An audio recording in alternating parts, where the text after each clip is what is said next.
Welcome to the Flight Deck Aviators. Today, we are strapping in and flying at absolute maximum altitude for the ultimate Cambridge Information Technology and Computer Science Mastery session. Whether you're navigating syllabus codes like 0417, 0478, 2210, 9618, or taking a highly focused deep dive with us today into IT 9626, this explainer is your definitive tactical briefing. So let's just get right into it.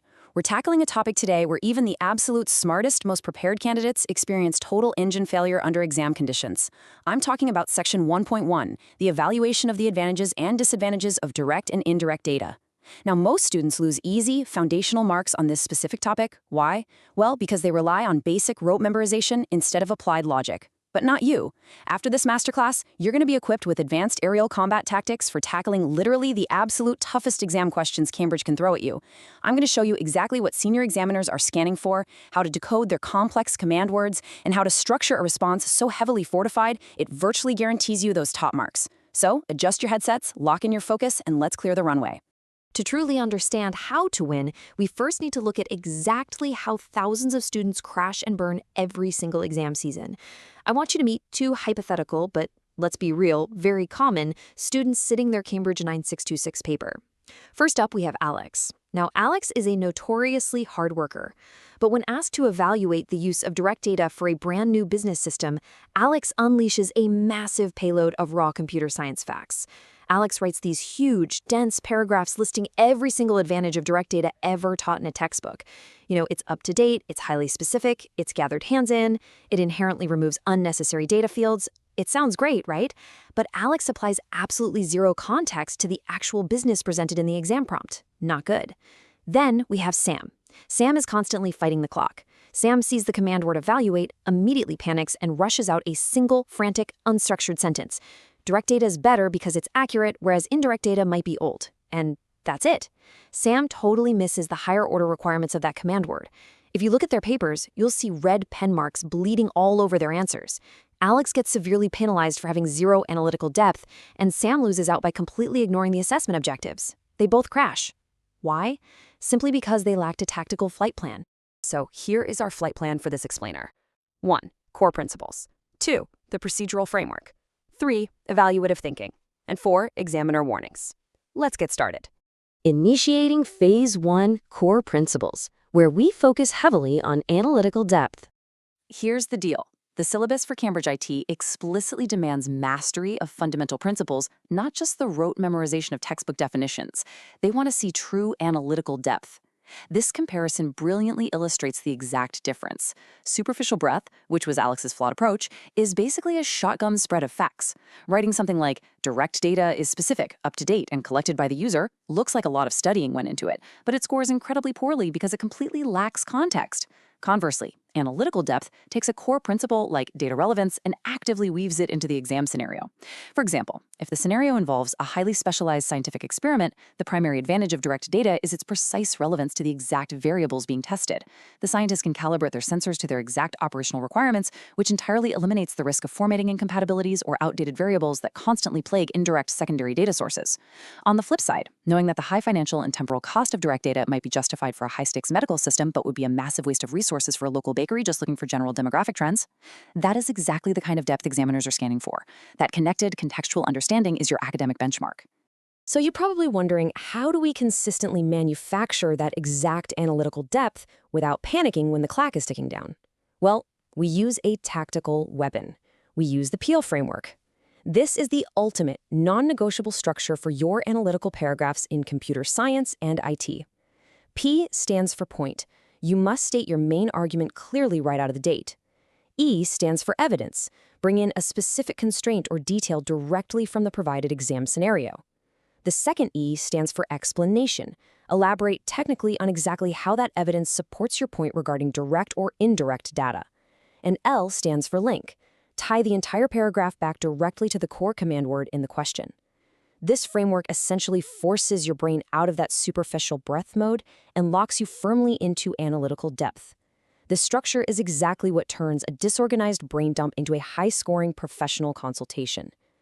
Now, before we continue, subscribe to our YouTube channel Ace the Exams at acetheexams_IGCSE to excel in your Cambridge examinations. Click that subscribe button and hit the bell icon right now. Moving right along to Phase 2, the procedural framework. Top-performing students exploit a hidden mechanic called the method mark strategy, and here's exactly how it works.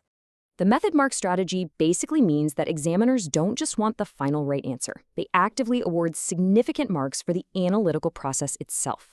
If you follow a highly structured, systematic procedure when interpreting data and drawing conclusions, you are literally scooping up marks along the way. So here is the exact standardized sequence you need to commit to memory right now. Step 1, deconstruct. You must actively deconstruct the question. What is the precise command word? Evaluate demands a vastly different altitude of response than identify. Step 2, extract. Comb mercilessly through the text or tables provided in the prompt and extract the relevant contextual constraints. Who is the client? Are they operating on a massive budget or a shoestring? Step 3, execute. Apply your relevant principles, like the distinct pros and cons of indirect data, using that Peel framework we just covered, complete with perfectly clear notation. Step 4, verify. Check your results for strict reasonableness. Does your final recommendation actually solve the core problem presented back in Step 2? And finally, Step 5, present.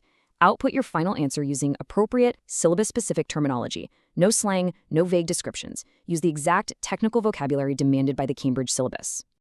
Now watch this transformation happen right before your eyes. Sam's flawed, rushed answer, saying direct data is simply accurate and indirect might be old, earns maybe 1 sympathy mark if they're lucky. But the success blueprint completely changes the game by using our 5-step framework and the Peel structure. Let's imagine the prompt asks you to evaluate the suitability of indirect data for a startup and analyzing global market trends. Step 1, we deconstruct the word evaluate, knowing we need pros, cons, and a justified conclusion. Here's what a perfect, heavily armored answer looks like. A significant advantage of indirect data for this tech startup is its profound cost efficiency. Because the startup is specifically analyzing global market trends with extremely limited initial capital, purchasing pre-existing massive industry reports allows them to access vast datasets without the prohibitive financial and temporal costs of international first-hand surveying. However, this indirect data may lack precise relevance to their specific niche product line, meaning the startup's data analyst must rigorously verify the methodology used by the original third-party gatherers. Boom, green check marks across the board. You just transformed a panicked reaction into a heavily armored mark-securing response. Stop scrolling. Subscribe to our YouTube channel, Ace the Exams, at acetheexams_IGCSE to excel in your Cambridge examinations. We've helped thousands of students improve by 2-3 grade boundaries. Join them right now by subscribing to at acetheexams_IGCSE and turn on all notifications so you never miss our weekly exam strategy sessions. Welcome to Phase 3 Evaluative Thinking. It is time for an interactive workshop to really test your skills under simulated exam pressure. Let's do a rapid data scan challenge. Imagine a complex, high-stakes scenario is in front of you, with a 60-second visual timer ticking down. Start scanning the data. The syllabus demands that you evaluate alternatives and make rapid, justified recommendations. Look closely at the explicit constraints you're given. Let's say it's a notoriously tight project deadline, a remarkably low operational budget, and a strict need for historical data analysis going back 10 years. As that timer ticks down, your brain should be immediately screaming, indirect data. Why? Because it's physically impossible to gather historical direct data retroactively on a tight budget. You literally cannot survey people today about exactly what they did a decade ago without severe memory bias, and you certainly can't do it cheaply. The trend points explicitly to secondary sources. This is exactly how fast you need to process variables in the actual exam room. Now let's break down how you actually articulate those rapid findings for maximum marks.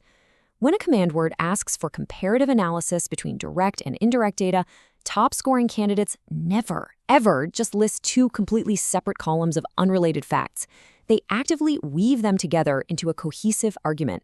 To master this, you must use comparative connectives to simultaneously show identifying similarities and identifying differences. You have to deploy powerful transitional words like whereas, conversely, or similarly. For example, you might write something like this. Both direct and indirect data strictly require robust validation methods before integration into the master database. However, direct data allows the organization to completely control the initial validation parameters, whereas indirect data requires retrospective, often complex, verification of an external third party's methodology. That sentence right there is absolute gold. It identifies a similarity and then immediately pivots to a critical difference. This sophisticated, interconnected layering is exactly what eventually culminates in a bulletproof, justified recommendation. Okay, we are stepping up the intensity. I'm initiating a 30-second speed writing challenge. Grab your pen or pull up a blank document. You're looking at the ultimate problem-solving sequence. Identify given information, break into logical steps, solve systematically, check reasonableness, and make justified recommendations. Your challenge, starting right now, write one perfect PL paragraph recommending direct data for a hospital updating its critical patient triage system. 30 seconds on the clock. Go. Okay, 10 seconds in, you should be identifying the high-stakes hospital context. 20 seconds in, you should be breaking down the absolute necessity for real-time accuracy. You should be systematically explaining why indirect data, like regional health averages, is dangerously insufficient and potentially fatal for real-time local emergency room decisions. Now verify for reasonableness. Yes, direct data collection like live heart rate monitors takes dedicated hardware and time, but in a hospital, pinpoint accuracy entirely supersedes financial cost. And finally, justify the recommendation. Time's up. If you follow that exact sequence, you just constructed a top-tier evaluative paragraph under intense pressure. We are now entering Phase 4, the examiner's warning. These crucial insights come directly from classified Cambridge Principal Examiner reports. Let's expose the specific traps that separate the A grades from the A stars. So here are the top 3 mistakes that will instantly torpedo your grade no matter how much you studied. Trap number 1, using the entirely wrong approach for the context. This happens frequently. A student argues passionately for the minor cost-saving benefits of indirect data in a scenario where the company clearly stated they have an unlimited budget but require absolute bespoke data security to prevent industrial espionage. You answered a question beautifully, just not the one actually printed on the paper. Trap number 2, ignoring format and presentation constraints. You could genuinely have the most brilliant analytical depth in the exam hall, but if the specific question asks for a formal management report and you write an unstructured brain dump with 0 headings or professional structure, you instantly bleed format marks. And trap number 3, the absolute biggest killer of grades worldwide, generic answers. Stating direct data takes more time to collect is a generic statement that earns nothing. Stating conducting direct data interviews with the 500 regional branch managers will severely delay the 6-week implementation timeline of the new localized network is a highly contextualized, mark-winning statement. This is exactly why I keep emphasizing this point over and over. I literally cannot stress this enough. Listen to this direct examiner alert straight from the source. The classic mistake is providing generic answers not specific to the question context. I need you to burn this precise quote into your memory. Raw textbook knowledge is completely useless without targeted context. The examiners do not want to know if you can simply memorize a revision guide word for word. They are testing to see if you can act as a high-level IT consultant for the highly specific scenario they have carefully constructed in the exam paper. Every single technical point you make, every piece of evidence you introduce, and every single PL paragraph you construct absolutely must be linked to the given scenario. If you're writing about direct data and you haven't explicitly mentioned the name of the company, the specific software product, or the exact end users from the prompt in your last 3 sentences, you are drifting into dangerous generic airspace. Pull up immediately. Re-engage with the context. To guarantee you never drift into that generic airspace, I'm giving you a highly critical memory hack. Write this acronym down right now, FACTS. This is your non-negotiable pre-flight checklist for every single data evaluation question under exam pressure. F stands for format. Are you explicitly asked to write a report, a professional letter, or an essay? A stands for approach. Does the specific command word demand an evaluation, a comparison, or an explanation? C stands for context. Are you explicitly and repeatedly referencing the scenario's unique constraints, like the tight budget or the legacy hardware? T stands for terminology. Are you using the exact syllabus vocabulary, correctly identifying primary field sources versus secondary batch datasets? And finally, S stands for system. Are you strictly following the procedural system we covered, checking your final work for reasonableness and true analytical depth? Format, approach, context, terminology, system. FACTS. Before you put your final period on that exam paper, mentally run this exact checklist. Act 5, the final system. We've covered massive ground today. Now let's consolidate all these tactics into your ultimate Cambridge success system.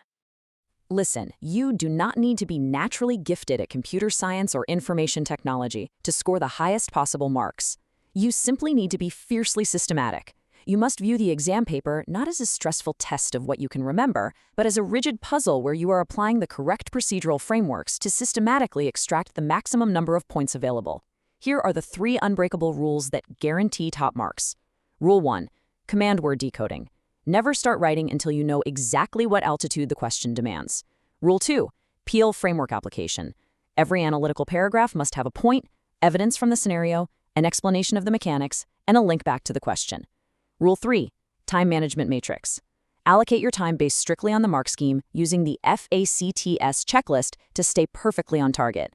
Students who implement these computer science strategies see an average improvement of 2 grade boundaries, but only if they practice consistently with our weekly videos. Here's your final reminder. Subscribe to our YouTube channel Ace the Exams at acetheexams_IGCSE to excel in your Cambridge examinations. Subscribe right now to @acetheexams_IGCSE and click that bell. Don't let another exam pass you by. You now possess the tactical blueprint, the strict procedural frameworks, and the exact examiner insights needed to completely dominate the complex topic of direct and indirect data. You are officially ready to take on the hardest, most demanding questions Cambridge can possibly throw at you. But this is just the beginning of your high-level training. I want to hear directly from you.